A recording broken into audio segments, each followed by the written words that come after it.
Dinda menghela napas, mengabaikan kekepoan tetangga Daniel akan kedatangannya di rumah seorang pria matang namun masih bujang.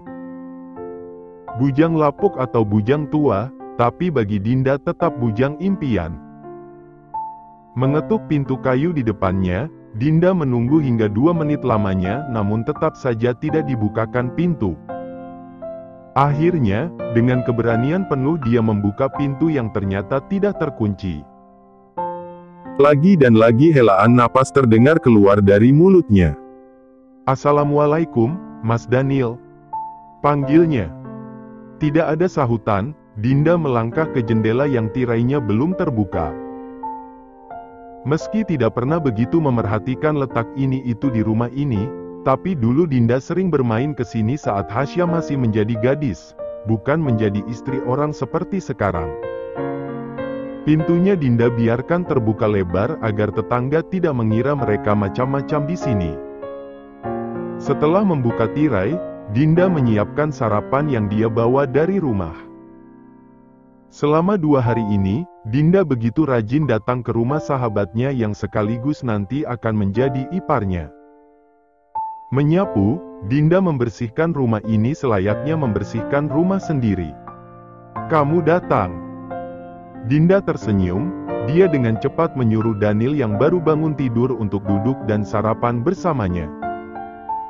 Dinda pura-pura tidak melihat wajah layu yang sembab dengan kantung mata menghitam milik Daniel.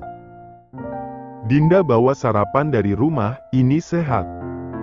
"Nggak beli, Enyak sendiri yang masakin." Daniel terus memperhatikan wajah ceria yang berusaha menghiburkannya dari keterpurukan. "Silahkan, Dinda ambilkan minum dulu." "Mas mau kopi juga?" tawarnya. Daniel menggeleng, mulutnya terasa dilem. Dia ingin menjawab tapi tidak bisa menjawabnya. Hari ini Dinda temani lagi ke rumah sakit. "Babe tidak marah?" Dinda tersenyum, mana mungkin babenya bisa marah di tengah duka yang Daniel rasakan. Kedua orang tuanya sudah menganggap kalau Hasya adalah putri mereka juga, meski Hasya tidak lahir dari rahim enyaknya. Dan Daniel, melihat perjuangannya selama berminggu-minggu hanya demi sebuah restu. Bagaimana bisa babenya marah dan menyalahkan Dinda yang terlalu fokus dengan Daniel? "Babe yang minta aku temani kamu di rumah sakit." Daniel menunduk, memakan sarapannya. Padahal kemarin malam dia baru pulang jam 4 subuh, menemani adiknya yang koma di rumah sakit. "Mas," panggil Dinda. Daniel mendonggak menatap wajahnya yang selalu cantik bahkan ketika menangis dengan ingus ke kanan-kiri. "Jangan sedih terus, ada Dinda yang bisa Mas jadikan tempat berbagi cerita kalau sekiranya Mas mau. Dinda selalu siap, Dinda selalu di samping Mas. Kapanpun Mas butuh, Dinda selalu ada. Jadi, jangan ragu libatkan Dinda dalam masalah sekecil apapun yang Mas hadapi sekarang, nanti, dan di masa depan." Daniel tersenyum, tidak terasa bulir air mata keluar membasahi pipinya. "Saya tidak tahu, rasa syukur seperti apa lagi yang harus saya ucapkan pada Tuhan karena mendatangkan kamu di kehidupan saya." "Harus dong, masa tidak?" Dinda udah jadi cegil parah, menggatel lagi sama Mas demi dapat perhatian. Keduanya tertawa, sedikit bisa menghibur diri sendiri. Sementara Karel masih di penjara, mungkin dia akan keluar hari ini karena pengacara yang Damian janjikan datang membawa bukti yang tidak memberatkan Karel sama sekali dan tidak mengarah pada Karel. Karel hanya korban di sini, kematian ayahnya murni tidak ada sangkut paut dengan dirinya. "Tuan Karel?" Karel mendonggak, menatap pengacara yang sudah tidak asing lagi di matanya. "Anda dibebaskan, tanpa syarat apapun." Karel tersenyum, gembok sel tempatnya terbuka. Menyuruh Karel keluar karena terbukti tidak bersalah. Sebelum keluar, Karel lebih dulu berpamitan pada teman-teman yang menemaninya dalam sel. "Setelah bebas, jangan saling lupain. Datang ke saya Mas, Saya janji akan berikan pekerjaan yang pantas dan Mas bisa menghidupi anak dan istri Mas. Teman satu selnya, Karel tidak bisa membenarkan apa yang terjadi namun tidak bisa menyalahkan juga. Demi harga susu untuk anaknya yang masih balita, dia rela menjadi copet. Bukan pekerjaan bagus, tapi tidak ada pilihan lain daripada anaknya yang harus mati kelaparan. Karel akhirnya pamit pergi setelah pelukan mereka, dia dan pengacara yang Damian kirimkan melangkah menjauhi tempat tahanan. Damian tidak ikut? Tanyanya, tidak melihat batang hidung sahabat. Pengacara tersebut terdiam, membuat Karel yang meminta jawabannya. Sebaiknya Anda mengganti baju dulu Tuan, dan kita makan baru saya antarkan ke tempat Tuan muda. Nggak perlu, gue bisa makan nanti sama Damian. Tapi tuh anak kenapa nggak ikut? Bener-bener nggak setia kawan. Gumamnya. Pengacara tersebut hanya bisa diam, sedih bercampur khawatir. Gue ganti baju dulu, seperti kata lo. Kayaknya gue lapar. Melangkah pergi begitu saja, benar-benar kelaparan. Makanan di sel tahanan tidak enak, nasi keras dengan sayur yang dimasak terlalu lembek hingga mirip bubur. Belum lagi, mandi yang harus mengantri lama. Karel tidak akan mau kembali ke tempat neraka itu, dengan banyak geng yang menganggap diri berkuasa. Hidup benar-benar keras di balik jeruji besi, tapi hidup bebas juga tidak menjamin kebahagiaan. Di rumah sakit, Abraham baru saja selesai sarapan setelah dipaksa berkali-kali karena sudah 2 hari ini tidak makan apapun yang bisa mengganjal kehidupannya. Gia di sampingnya akhirnya bisa bernafas lega karena Abraham yang berhasil dia bujuk untuk makan. Setelah semua kerja keras saya yang bahkan mengabaikan pertumbuhannya hanya demi keberlangsungan hidupnya yang lebih baik di masa depan, rasanya sudah tidak berguna lagi, ucapnya, menatap lurus pada putra dan menantunya yang dinyatakan koma dalam waktu yang tidak menentu.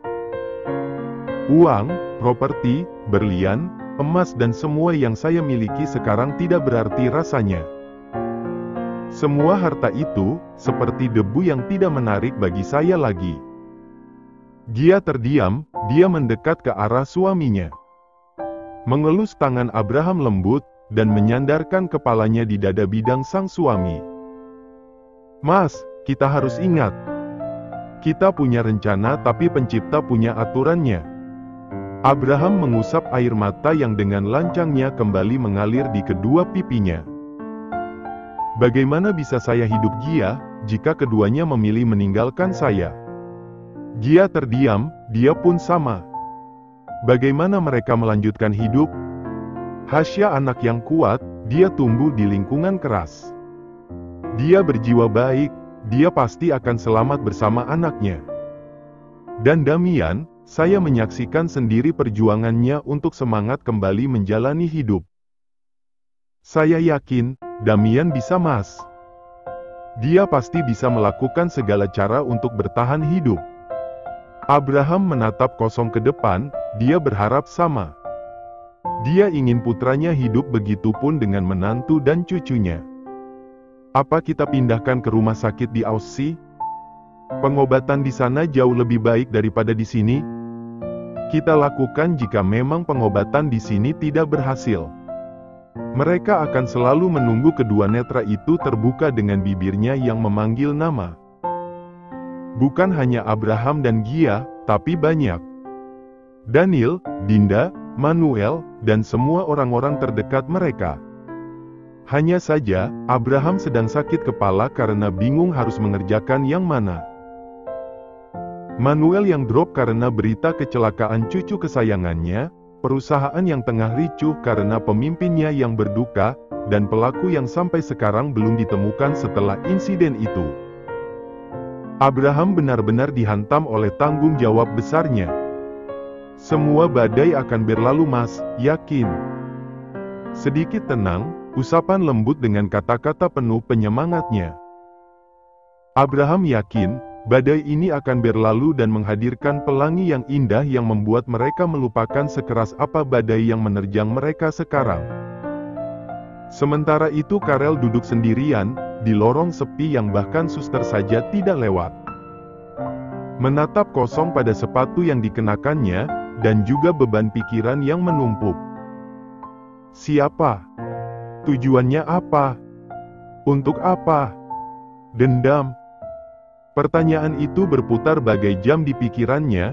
Pelaku yang Abraham perlihatkan nyatanya tidak Karel kenali. Tapi nama dari pelaku tidak asing di telinganya.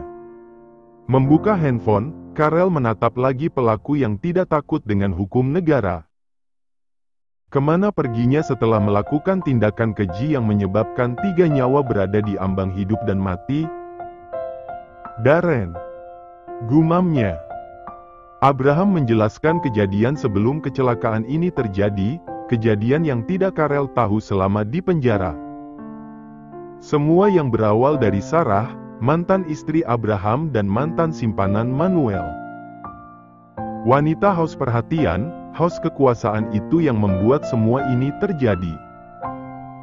Tapi, pertanyaan Karel kenapa selalu Damian yang kena padahal sejak kecil sahabatnya tersebut sudah menjadi korban dari kebrengsekan Sarah.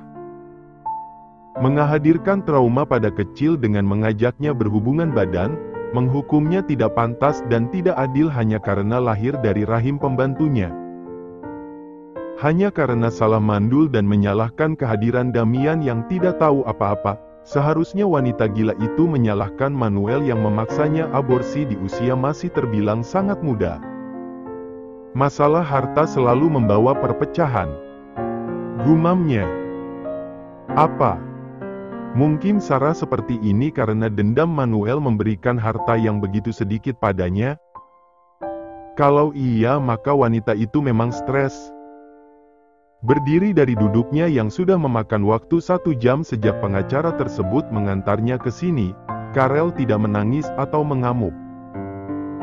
Dia hanya tidak percaya kalau sahabatnya terbaring antara hidup dan mati di atas ranjang rumah sakit dengan berbagai alat penompang hidup. Padahal, dulu Karel percaya kalau Damian memiliki ilmu hitam sejak lompat dari lantai kamar asrama mereka tanpa pengaman. Oke. Demi lo gue habisin pelakunya sendiri. Pakai tangan tanpa bantuan siapapun. Tekad Karel. Sementara di ruang rawat inap rumah sakit, Abraham dan Gia sudah pulang karena Daniel dan Dinda datang menggantikan mereka. Dinda tersenyum manis, dia dengan telaten mengusap tangan dingin Hasya dengan handuk basah. Meski mati-matian menahan isak tangis, karena gadis cantik ini sudah menderita sejak kecil dan tidak mendapatkan keadilan, sekarang pun sama. Manusia sangat jahat pada Hasya yang selalu baik pada orang lain. Mas. Lagi dan lagi, Dinda melihat Daniel yang dalam diam menangis melihat kondisi adiknya yang harus bertahan hidup dengan janin yang berada dalam perutnya. Apakah bisa selamat? Dinda terdiam, perihal ini. Dia serahkan pada Yang Maha Kuasa, karena kita semua adalah miliknya. Tidak ada yang lebih indah dari doa Mas, doa yang Mas lakukan untuk mereka tidak akan pulang dengan tangan kosong. Maaf, dan terima kasih lagi karena kamu selalu ada di saat saya terpuruk seperti sekarang. Namanya juga calon istri, harus standby di dekat Mas dong. Dinda berhasil menerbitkan senyumannya lagi. Karena gadis ini hidup Daniel tidaklah semonoton yang dulu. Bahkan sekarang, Daniel bisa mengekspresikan perasaannya sendiri. Hasya kuat Mas, bahkan sebelum ketemu sama Mas aja dulu Hasya kuat banget.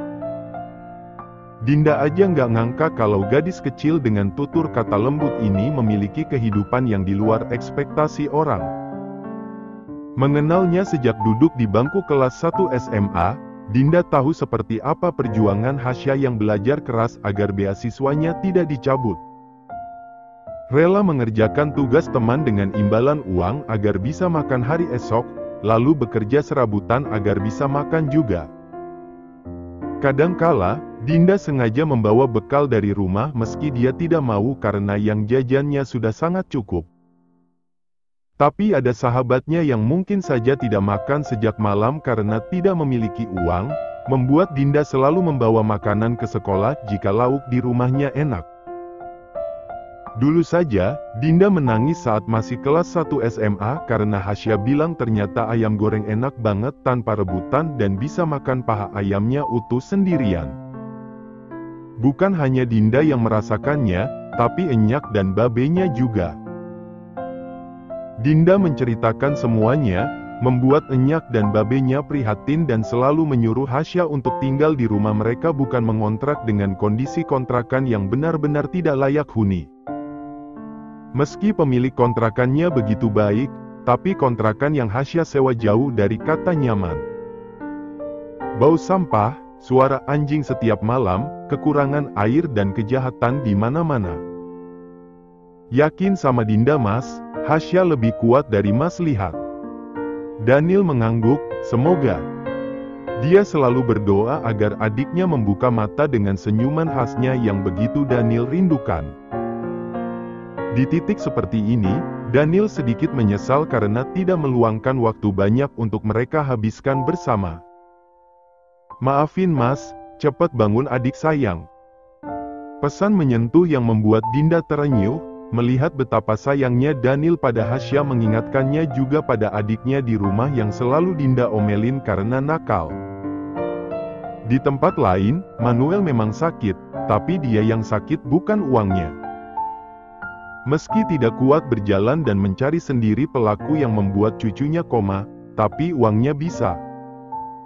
Menyuruh banyak orang dengan embel-embel uang banyak, bukan hal sulit untuknya. Hanya duduk menikmati teh dan menunggu hasil serta sedikit merencanakan seperti apa dia membalas pelaku biadab itu. Jangan serahkan ke polisi, hukum mereka tidak akan membuatku puas. Bawa dia ke sini hidup atau mati, tapi lebih baik hidup. Karena akan banyak kejutan yang menantinya. Kejutan? Yah, kejutan yang sangat-sangat dihindari orang-orangnya. Manuel akan mengakhiri ini semua, agar dia bisa hidup tenang atau mati dengan tenang? Entahlah, yang pastinya apa yang Sarah perbuat harus mendapatkan yang setimpal. Sarah sudah ada di ruang tahanan dengan siksaan yang membuatnya semakin gila, hanya menunggu temannya. Siapa lagi kalau bukan anak yang dia sembunyikan selama ini? Dan kenapa Manuel harus sebodoh ini? Sarah mandul bukan karenanya, tapi karena kesalahan wanita itu sendiri. Kehilangan cinta membuatnya mau dibodoh-bodohi wanita ular itu. Menurutmu, saya akan masuk surga dengan semua yang saya perbuat sekarang dan kekacauan ini? Asisten yang selalu setia 24 jam bersamanya terdiam. Dia tidak tahu surga dan neraka karena belum mati. Tapi melihat bagaimana kotornya mereka sebagai manusia, akan ragu dia untuk menjawab surga.